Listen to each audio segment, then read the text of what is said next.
اور آل سعود کا جہاں تک تعلق ہے یہ دجل کے ماہر ہیں، یعنی ایک طرف ان کا چہرہ ایسا ہے کہ جنہوں نے سلفیت کو اختیار کیا، وہابیت کا ڈھنڈورا پیٹا، لیکن دھیرے دھیرے قلعی ہر چیز کی اتر گئی۔ محمد بن سلمان کا بیان ٹرمپ کے دور میں سامنے آیا تھا کہ وہابیت کی جو سرپرستی کی گئی، اس نے صاف ہی بیان کیا کہ سعودی حکومت نے وہابیت کی سرپرستی امریکہ کے حکم پر کی تھی۔ امریکہ ہی کا یہ آرڈر تھا کہ وہابی فکر کو آگے بڑھایا جائے، کیونکہ اس کا مقصد یہ تھا کہ پورے عالم اسلام میں انتشار پیدا کیا جائے اور ہر ملک کے جو بزرگ ہیں، علماء ہیں، ان کے خلاف فتوی بازی کی جائے اور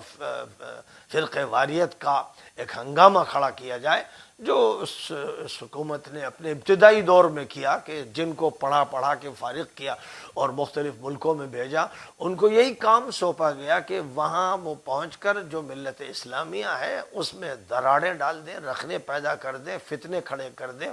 اور ایک کو دوسرے سے لڑائیں، اور وہاں کے جو اہل حق ہیں ان کے خلاف وہ بیانات دیں اور یہ بتائیں کہ ان کا طریقہ صحیح نہیں۔ یہ طریقہ کار اختیار کیا گیا، لیکن اب یہ اعلان محمد بن سلمان نے کر دیا کہ وہابیت کو ہم نے اختیار کیا تھا، اس کا چولا اوڑھا تھا، کیونکہ امریکہ کے یہ حکم تھا، اسی کے مشورے سے، اسی کی سرپرستی میں ہم نے وہابیت کو آگے بڑھایا۔ ایک بیچاری تبلیغی جماعت رہ گئی تھی، ایک ایسی بے ضرر سی جماعت جس کو یا تو فکر ہوتی ہے قبر کی اور یہ عالم بالا کی، جو نہ سیاست میں پڑتی ہے اور نہ کوئی اور مسئلہ چھیڑتی ہے، اس نے اپنے کو بالکل وقف کر رکھا ہے آخرت کے لیے، اور جنت کی تمنا اور دوزخ سے بچنے کی دعا، یہی اس کا مشن ہے۔ اس کو بھی نہیں چھوڑا گیا۔ اب نوبت یہاں تک پہنچی کہ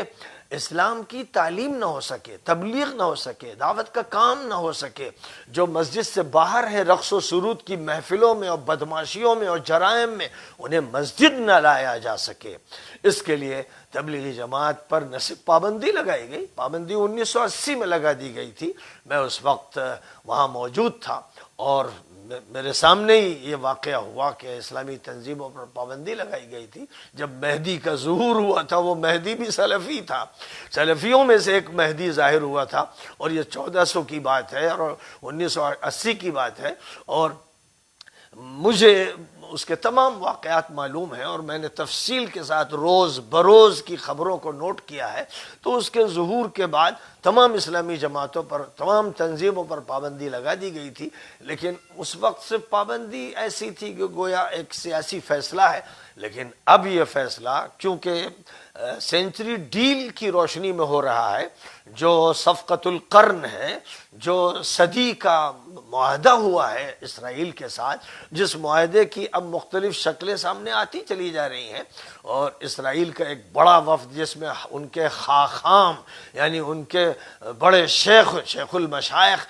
20 رکنی وفد کے ساتھ ریاض آئے تھے، ابھی قریب کا واقعہ ہے، اور ان کا میرا یہ کہنا ہے آج بر صغیر کے تمام علماء سے، مساجد کے ائمہ سے، خطباء سے، کہ اگر ان میں کچھ غیرت ہے، کچھ دین ہے، اللہ سے کچھ تعلق ہے، آخرت کی پیشی کا کچھ بھی احساس ہے، کچھ بھی خوف ہے، تو کل جمعے کی نماز اور خطبے سے پہلے ان کی ذمہ داری ہے کہ وہ سعودی حکومت کے جرائم پر کھل کر بیان کریں، لگی لپٹی نہ رکھیں، صاف بات کریں۔ کل اللہ کے یہاں پوچھا جائے گا، گریبان پکڑے جائیں گے اور ان سے کہا جائے گا تم نے سارے جرائم دیکھے اور نبی کے خلاف عمل کو دیکھا اور نبی کی سنت کے انکار کو دیکھا اور علماء کے ٹارچر کے بارے میں تم کو معلومات حاصل ہوتی رہیں، اور جن جماعتوں پر پابندی لگا کر ان کے لوگوں کو شہید کیا گیا سب تمہارے سامنے آیا۔ تو کیا تم گونگے تھے؟ کیا تم بہرے تھے؟ کیا آنکھوں کی روشنی تمہاری سلب ہو گئی تھی؟ کہاں گئی تھی تمہاری غیرت؟ کل یہ سوال ہوگا، لازماً ہوگا۔ اس لیے ان کو چاہیے کہ پوری طاقت کے ساتھ اس ظالم اور دجالی حکومت امارات اور سعودیہ کی خاص طور پر، مصر بھی اس میں، وہ تو ذیل میں ہے، وہ تو بھک منگا ہے، فقیر ہے، اور اس انتظار میں ہے کہ خلیج کے ملک اس کو چند پیسے پھینک دیں۔ دارالعلوم دیوبند میں اس ظالم و مجرم حکومت کے خلاف خطاب ہونا چاہیے، مرکز تبلیغ میں ہونا چاہیے، اور جہاں جہاں پر بھی جن میں بھی غیرت ہے، میں پاکستان میں مولانا تقی عثمانی سے کہوں گا اور جتنے دیگر علماء ہیں کہ اس مملکت اس دجالی مجرم اور ظالم حکومت کے خلاف کھل کر سامنے آئیں، بات لگی لپٹی نہ کہیں اور اپنے تعلقات کو نہ دیکھیں، اور وہ مسالے جو ختم ہو جائیں گے، مٹ جائیں گے، قبر میں ساتھ جائیں گے اور وہاں سانپ و بچھو بنیں گے، ان مسالے کو کنارے ڈال کر کھل کر حق کا اعلان کریں۔